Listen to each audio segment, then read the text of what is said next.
আপনারা ইতিমধ্যে যারা ড্রয়িং স্টাডি করা শুরু করে দিয়েছেন তারা শুরুতেই এরকম একটা জিনিস আপনারা দেখতে পাবেন যে ইন্টারলক লজিক। তো লজিকগুলো আসলে আমাদের এমনিতেই জানা দরকার। আমরা যদি ড্রয়িং একদম খুব ভালো নাও বুঝি এই মুহূর্তে, তো লজিকটা ইন্টারলকের লজিকগুলো আমাদের সবসময় মাথায় থাকা দরকার। তো আমি এটা নিয়ে একটু আলোচনা করি, যেহেতু এটা আপনারা ড্রয়িংয়ের একদম শুরুতেই দেখতে পাবেন। তো এখানে দেখেন, এখানে লজিক বলতে আসলে এখানে সিবি কিউ 5.1 মানে সিবির একটা নাম্বার। এটা এক এক ড্রয়িং এক এক রকম থাকে। জাস্ট একটা 33 KB সিবি ক্লোজ করতে গেলে আমাকে কি কি ইন্টারলক আছে এখানে, অর্থাৎ কোন শর্তগুলো ফুলফিল না হলে এই সিবিটা ক্লোজ করা যাবে না। এখানে দেখেন সবসময় এখানে কিছু গেটের মাধ্যমে, আমরা যে ইলেকট্রনিক্সে অ্যান্ড গেট অর গেট যেগুলো যে পড়েছি, এখানে এই লজিকটা সাধারণত একটু গেটের মাধ্যমে দেখানো হয়।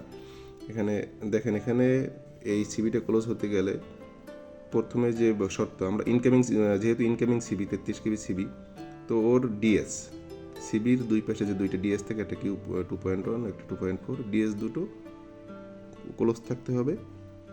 আর একটা শর্ত হলো এইচবি সিবি, অর্থাৎ আপনি 33 KB সিবি ক্লোজ করবেন, তাহলে আপনাকে অবশ্যই ট্রান্সফরমারের হাই ভোল্টেজ সাইডের, অর্থাৎ হাই সাইডের সিবিটা ক্লোজ থাকতে হবে।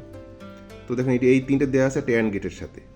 তো এই তিনটা লজিকের যদি একটা লজিকও যদি অনুপস্থিত থাকে, তো অ্যান্ড গেটের কাজ আমরা জানি, ওরা গুণ করে দেয়। তাহলে একটা যদি জিরো হয়, অর্থাৎ মনে করেন আপনার এই ডিএস দুটো ক্লোজ আছে কিন্তু ব্রেকারটা ওপেন আছে, তার মানে এই দুইটা 1 ইন্টু জিরো, তার মানে টোটাল রেজাল্ট কিন্তু জিরো।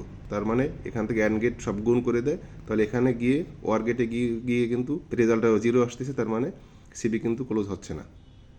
তার মানে এখানে তিনটেই কিন্তু ক্লোজ থাকতে হবে। আপনার হাই সাইডের ব্রেকার ক্লোজ থাকতে হবে এবং দুই পাশে দুইটা ডিএস ক্লোজ থাকতে হবে, তাহলেই কেবলমাত্র এই সিবিটা ক্লোজ করা যাবে। অথবা যেহেতু এখানে অর গেটে কিন্তু যোগ করে, যেহেতু একটা পাশ হাই হলেই হবে।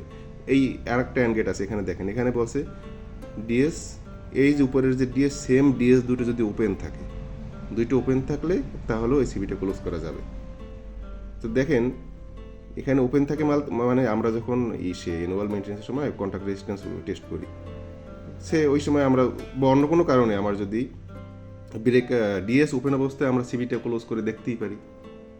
এক্ষেত্রে ডিএস যেহেতু ওপেন আছে, তখন আমরা সিবি ক্লোজ করতে গেলে তো কোনো শর্তর দরকার হয় না, যেহেতু আমার দুই পাশের ডিএস ওপেন আছে। এক্ষেত্রে এই লজিকটা দেওয়া, অর্থাৎ যদি দুই পাশের ডিএস ওপেন থাকে, তাহলে আমরা এই সিবিটা ক্লোজ করতে পারবো। এখানে আরও কিছু এরকমই আছে, লজিক আছে, এগুলো আপনারা দেখে নেবেন। এগুলো আপনারা কিন্তু সব ম্যাক্সিমাম বর্তমান ড্রয়িংগুলো অবশ্যই পাবেন। আগের ড্রয়িংয়ে হয়তো সব ড্রয়িংয়ে নাও পেতে পারেন, তো এগুলো একটু দেখে রাখবেন। তো আমি একটু ভিতর থেকেও দেখাই, কারণ ভিতর থেকে দেখাইলে যারা নতুন তাদের একটু হয়তো এই মুহূর্তে বুঝতে সমস্যা হতে পারে, কিন্তু তারপর একটু দেখে রাখেন। এই যে দেখেন,